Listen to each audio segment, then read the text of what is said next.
Hello, I'm Dr. Neelima Mishra, Associate Professor Philosophy, Jagat Taran Girls PG College, Allahabad central university. हमारा आज का topic है moral situations, नैतिक परिस्थितियाँ। ये वो दुविधा वाली परिस्थितियाँ हैं जिनमें उत्पन्न समस्याओं पर जब हम चिंतन मनन करते हैं, उनका हल ढूंढने के लिए जब हम सोचते विचारते हैं, तो उस सोच विचार के परिणाम स्वरूप विभिन्न नैतिक सिद्धांत सामने आ जाते हैं, उनका प्रादुर्भाव हो जाता है। ये these are situations in which when we critically reflects on the problems and for the solution of those problems we find very many ethical theories, or rather we can say the moral philosophy comes out of it, out of the critical reflection. So that is why they are more important. It is important to understand their nature, understand their characteristics, कि ये परिस्थितियों के लक्षण या उनकी विशेषताओं को समझना हमारे लिए ज़रूरी हो जाता है, क्योंकि सारा नीतिशास्त्र इन नैतिक परिस्थितियों में किए गए चिंतन मनन से ही उत्पन्न होता है या उसका प्रादुर्भाव होता है। तो जैसा हमने कहा कि नैतिक परिस्थितियाँ वो परिस्थितियाँ हैं, मॉरल सिचुएशंस आर दो सिचुएशंस वेयर हमें दुविधा हो जाती है, जहाँ हम समझ नहीं पाते कि हम क्या करें। तो इस दुविधा वाली परिस्थिति में जो पहली कैरेक्टरिस्टिक है या इसकी जो पहली विशेषता है वो ये है कि इसमें हमारे पास ऑल्टरनेटिव्स होते हैं। तो मॉरल सिचुएशंस की फर्स्ट कैरेक्टरिस्टिक्स इज हमारे पास ऑल्टरनेटिव होता है। It is a situation involving alternatives, या हम इसे कहें कि ये विकल्पों से युक्त परिस्थिति होती है।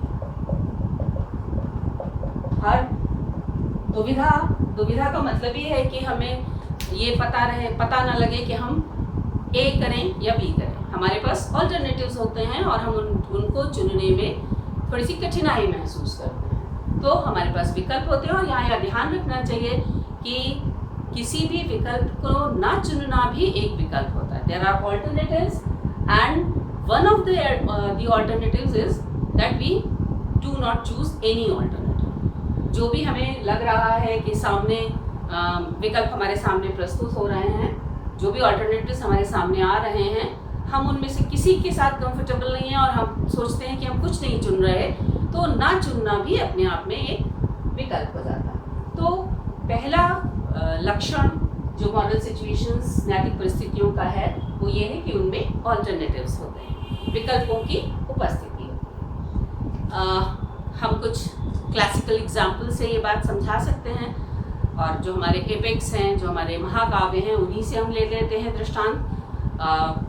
हम सब जानते हैं अर्जुन की दुविधा, अर्जुन की सिचुएशन जब कुरुक्षेत्र के युद्ध में अर्जुन युद्ध करने के लिए खड़े हैं और सामने उनके पितामह, उनके गुरु और उनके सारे भाई खड़े हुए हैं युद्ध करने के लिए, और उनको उस समय लगता है कि इस परेशानी में आ जाते हैं कि मैं क्या करूं, और उनको लगता है कि मुझे युद्ध नहीं करना चाहिए। तो वहाँ भी उनके पास एक विकल्प था, अपने परिवार का मोह या परिवार के प्रति प्रेम, ये एक विकल्प था उनके सामने, जिसकी वजह से वो युद्ध नहीं करना चाहते थे। और दूसरा था न्याय का पालन, क्योंकि न्याय ये कहता था कि एक क्षत्रिय को एक न्याय के लिए युद्ध करना चाहिए। तो उनके सामने ये दो विकल्प थे। ऐसे ही हम रामायण में भी एक ऐसी मॉरल सिचुएशंस देख सकते हैं जब दशरथ के सामने ये अवस्था आई, दशरथ के सामने ये स्थिति आई कि उनको लगा कि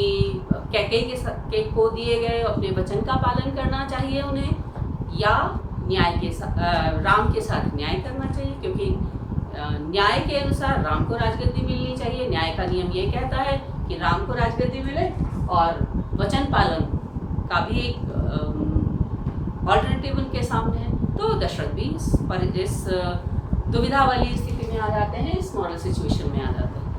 कोई भी साधारण व्यक्ति, ये तो क्लासिकल एग्जाम्पल्स हैं हमारे सामने, साधारण व्यक्ति के जीवन में भी इस तरह की परिस्थितियाँ आती हैं। जैसे आजकल कोरोना काल के संबंध में किसी डॉक्टर, अगर कोई डॉक्टर है और उसको लगता है कि उसको उसके सामने दो अल्टरनेटिव्स आ सकते हैं कि उसे लगे कि उसको कोरोना के मरीज़ों की सेवा के लिए घर से बाहर निकलना चाहिए, या उसको ये भी हो सकता है कि उसके घर में उसकी माँ बीमार है और माँ उस पर डिपेंडेंट है और माँ की देखभाल कोई और नहीं कर सकता, तो उसे अपने माँ की रक्षा के लिए घर में रहना चाहिए। तो उसके सामने भी विकल्प होते हैं। तो ऐसी ऑल्टरनेटिव्स, सिचुएशंस इन्वॉल्विंग ऑल्टरनेटिव्स हम सब के जीवन में आती हैं। तो पहली चीज़ ये है कि हमारे मॉरल सिचुएशन को परिभाषित करती है, जो पहली चीज़ है वो ये है कि उसमें विकल्प होते हैं।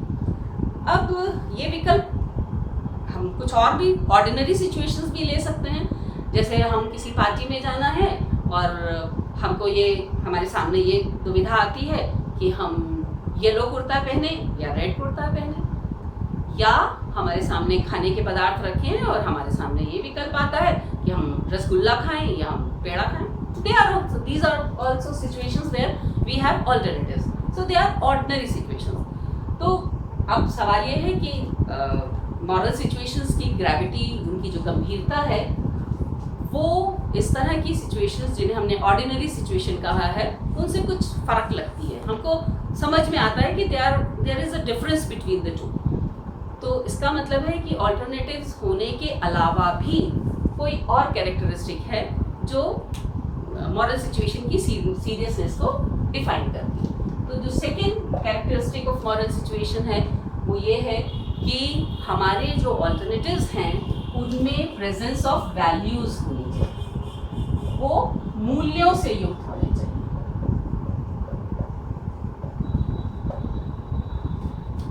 यानी जो भी ऑल्टरनेटिव्स हमारे सामने हो वो मूल्यवान होने चाहिए, उनमें कुछ मूल्य होने चाहिए। और एक्चुअली जब हम ऑल्टरनेटिव्स चूज़ करते हैं, जब हम विकल्पों का चुनाव करते हैं, तो we actually choose those values, हम उन मूल्यों का चुनाव कर लेते हैं। अब इससे पहले कि इसे हम आगे बढ़ें, इसमें हम ये देख लें कि मूल्य क्या होता है। व्हाट आर वैल्यूज़, किसको हम वैल्यू कहते हैं। तो पहली चीज़ वैल्यू में ये है कि values should be good in some sense. हम किसी भी चीज़ को वैल्यूएबल मानते हैं जब हम उन्हें किसी न किसी अर्थ में अच्छा मानते हैं, उनमें कुछ अच्छाई देखते हैं और उसी अच्छाई के कारण वो हमारे लिए डिज़ायरेबल होती हैं, हम उनको पसंद करते हैं, हम उनकी इच्छा करते हैं। तो there has to be some goodness in that. मगर थोड़ा विचार करें तो हमको समझ में आ जाता है कि खाली गुडनेस काफ़ी नहीं है। तो नेक्स्ट स्टेज पर हम ये कहते हैं कि वैल्यूज़ वो हैं जो हमारी बायोलॉजिकल लाइफ की प्रिजर्वेशन एंड फर्दरिंग में कंट्रीब्यूट करते हैं। Values are those who that preserve our biological life and further our biological life, हमारी जैविक जीवन को संरक्षित करने और उनको उनकी वृद्धि करने में सहायक होता है। तो मूल्यों के लिए ये सेकेंड स्टेज पर ये भी बात की जाती है कि मूल्य वो हैं जो हमारे जीवन को वृद्धि करते हैं, हमारे जीवन को संरक्षित करते हैं। मगर हमारा जीवन केवल वर्षों की गिनती नहीं है। हमारे जीवन की वैल्यू निर्भर करती है इस बात पे कि वो कितना रिच है, उसमें कितनी समृद्धि है, उसमें कितना क्वालिटी है, गुणवत्ता हमारे जीवन की क्या है। तो गुणवत्ता के ही कारण बहुत सारी चीज़ें, बहुत सारी बातें, बहुत सारी चीज़ें, बहुत सारे लक्षण वैल्यूएबल माने जाते हैं। जैसे हम कह सकते हैं कि जीवन की वृद्धि के लिए हम स्वास्थ्य को वैल्यू देते हैं, लेकिन गुणवत्ता के लिए हम साहित्य और कला को, लिटरेचर को, आर्ट्स को, साइंस को, ज्ञान विज्ञान को, या धर्म को, रिलीजन, अध्यात्म, दर्शन, ये सब इसीलिए वैल्यूएबल है क्योंकि ये हमारी लाइफ को एनरिच करते हैं या हमारे जीवन को गुणवत्ता प्रदान करते हैं। इसके अलावा सर्टन फ्रेंडशिप है, लव है, एम्पैथी है,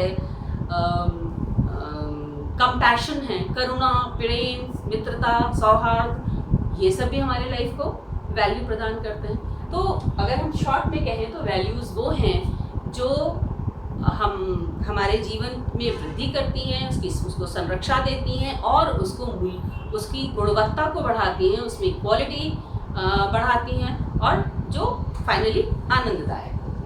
तो इस तरह की वैल्यूज से युक्त अगर ऑल्टरनेटिव्स होंगे तो वो ऑल्टरनेटिव्स से युक्त परिस्थिति मॉरल सिचुएशन कहलाएगी। तो अब वैल्यूज के बारे में समझने के बाद अब हम ये थोड़ा सा ध्यान दें तो हम देखेंगे कि हमने जो एक ऑर्डिनरी सिचुएशन दी जिसमें हमने कहा कि हम येलो कुर्ता पहने या रेड कुर्ता पहने, इवन दैट हैज़ वैल्यू। उसमें भी जो ऑल्टरनेटिव है उनकी भी कुछ उनमें वैल्यू है, क्योंकि वो हमें आनंद देते हैं और आनंद, happiness is a value in itself. So हम पीला कुर्ता पहनकर आनंदित होते हैं या लाल कुर्ता पहनकर आनंदित होते हैं, वो हम उसमें एक वैल्यू है, उसमें उसको उन ऑल्टरनेटिव्स में एक वैल्यू है। मगर यहीं पर हम एक सिचुएशन लें जिसमें हम ये कहें कि हम इस समय पढ़ाते समय हम अपना दाहिना हाथ ऊपर उठाएंगे या बायां हाथ ऊपर उठाएंगे। There is also we have alternatives. हमारे पास ये ऑल्टरनेटिव है कि हम दोनों में से कोई भी एक हाथ उठा सकते हैं। इमीडिएटली हमको समझ में आ जाता है कि हाथ ऊपर उठाने वाली जो ऑल्टरनेटिव वाली सिचुएशन है उसमें कोई वैल्यू नहीं है। वो तो वैल्यू उसमें किसी भी प्रकार का कोई मूल्य निहित नहीं है, तो वो तो उससे तो मॉरल सिचुएशन में हम रख ही नहीं सकते। They are very ordinary situations. मगर हाँ, ये जो हमने कहा कि हम पीला कुर्ता पहने या लाल कुर्ता पहने, उसमें डेफिनेटली वैल्यूज इन्वॉल्व हैं। तो अब इन सिचुएशंस को गंभीर मॉरल परिस्थितियों से अलग करने के लिए हमको एक तीसरी कैरेक्टरिस्टिक्स ली जाती है, देखनी चाहिए। वो तीसरी कैरेक्टरिस्टिक्स है कि हमारी जो वैल्यूज़ हैं, जो हमारे जो विकल्प हैं, उन वैल्यू से युक्त जो विकल्प हैं, जो ऑल्टरनेटिव्स हैं, वो ऑल्टरनेटिव कितने कॉन्सिक्वेंशियल हैं,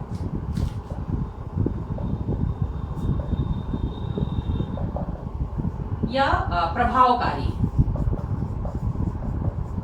परिणामिक।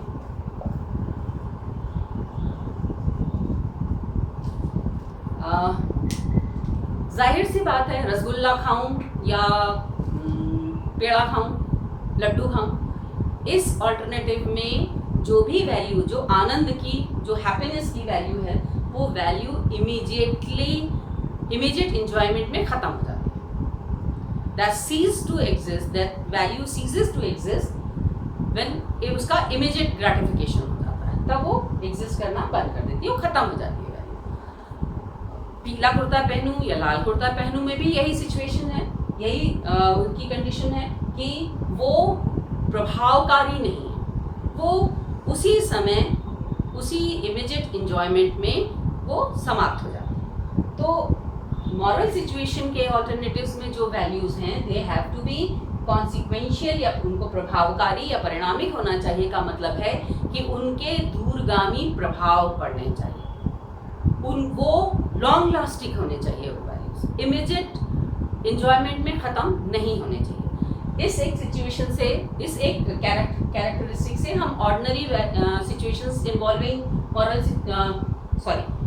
ऑर्डिनरी सिचुएशंस इन्वॉल्विंग ऑल्टरनेटिव्स और मॉरल सिचुएशन इन्वॉल्विंग ऑल्टरनेटिव्स में हम डिफरेंस कर सकते हैं। तो जो कॉन्सिक्वेंशियल वैल्यूज वाले हैं, जो ऑल्टरनेटिव्स कॉन्सिक्वेंशियल हैं, जो प्रभावकारी हैं, उनसे युक्त सिचुएशन ही मॉरल सिचुएशन होती है। अब सवाल यह है कि प्रभावकारी क्या होता है। तो प्रभावकारी में हम दो बातें ऐड कर सकते हैं। एक तो ये कि हमारे ऑल्टरनेटिव्स में जो वैल्यू है वो वैल्यू ऑर्गेनिक हो। ऑर्गेनिक का मतलब है वो वैल्यू और दूसरी आने वाली या और दूसरी वैल्यू से इस तरीके से जुड़ी हो कि अगर हमने एक वैल्यू चूज की है तो that means we are choosing the whole lot of values. उससे रिलेटेड जितनी भी वैल्यूज हैं हम उनका चुनाव कर रहे हैं। तो एक तो ये हुआ जो कॉन्सिक्वेंशियल या प्रभावकारी होने का, और दूसरा ये है कि उनका प्रभाव बहुत देर तक रहना चाहिए, हमारे जीवन पर दूरगामी प्रभाव पड़ना चाहिए। तो इन दो दशाओं में हम किसी ऑल्टरनेटिव को कॉन्सिक्वेंशियल कह सकते हैं।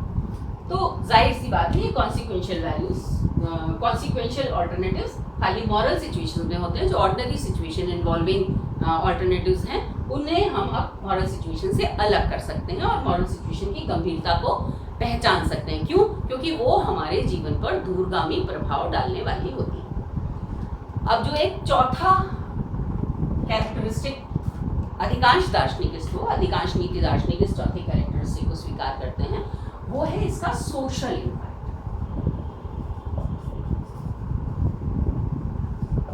सामाजिक प्रभाव।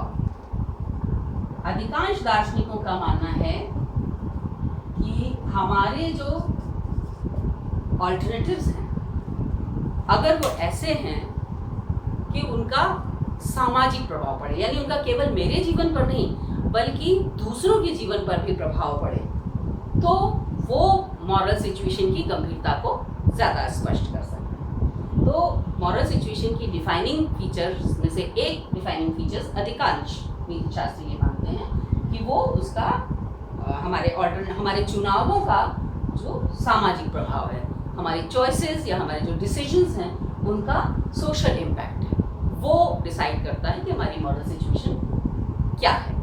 मगर बहुत सारे तो नहीं कहेंगे, कुछ दार्शनिक ज़रूर ऐसे हैं, कुछ नीति शास्त्री ज़रूर ऐसे हैं जो ये कहते हैं कि this social impact is not a necessary condition for a moral situation. किसी नैतिक परिस्थिति के लिए सामाजिक प्रभाव अनिवार्य लक्षण की तरह नहीं है। क्योंकि उनका एक एग्जाम्पल हम दे सकते हैं। एग्जाम्पल जैसे लें कि मान लीजिए कि कोई सन्यासी है, वो अपनी तपस्या के दौरान गिरी कंदराओं में चला गया है, जंगल में चला गया है और पहाड़ों की किसी गुफाओं में जाकर वो तपस्या कर रहा है, और अपनी तपस्या के लिए वो एक व्रत साधता है, वो एक व्रत ठानता है कि हमें ये करना है। और जब वो किन्हीं प्रलोभनों की वजह से या किसी वजह से वो अपने व्रत को पूरा नहीं कर पाता, तो वो अपने चुनाव में फेल करा, उसने अपनी वैल्यूज़ को ठीक से नहीं चुना और उसमें कहीं उससे गलती हो गई, तो ऐसे में उसने जो, क्योंकि प्रलोभनों के कारण उसने अपने व्रत को तोड़ दिया, तो उसने जो प्रलोभन के लिए जो चुनाव किया था, वो चुनाव का इम्पैक्ट किसी सोसाइटी पे नहीं पड़ रहा था, क्योंकि या दूसरे लोगों पे नहीं पड़ रहा था, क्योंकि वो दूसरे लोगों से अलग था, वो अकेला था। लेकिन फिर भी उसके चुनाव के मॉरल रैमिफिकेशंस हो सकते हैं, उसके चुनाव के प्रभाव, उसका चुनाव प्रभावकारी माना जाएगा, क्योंकि उसका प्रभाव केवल उस व्यक्ति पर ही अकेले पड़ रहा था, मगर वो अपने उस चुनाव के लिए नैतिक रूप से जिम्मेदार था। तो इसलिए जो फोर्थ कैरेक्टरिस्टिक है उसको लेकर विवाद हो सकता है, और मेरे ख्याल से कहना यही ठीक होगा कि हमारे जो ऑल्टरनेटिव्स हैं उनके या तो सोशल इम्पैक्ट्स हों या फिर इंडिविजुअल भी इम्पैक्ट्स हो सकते हैं। तो लेकिन जो भी इम्पैक्ट्स होंगे वो हमारे जीवन पर प्रभावकारी होंगे, बहुत लंबे चलने वाले। तो इस तरह से हम मॉरल सिचुएशंस को डिफाइन कर सकते हैं, और इन मॉरल सिचुएशंस को ऑर्डिनरी सिचुएशंस इन्वॉल्विंग ऑल्टरनेटिव से अलग कर सकते हैं। ये मॉरल सिचुएशंस को समझना इसलिए इम्पॉर्टेंट है क्योंकि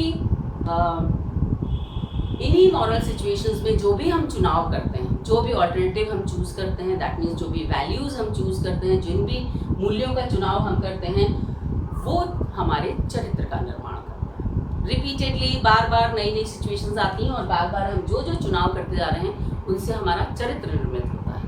और दूसरे शब्दों में कहें, in other words, they define me और us as humans, as individuals.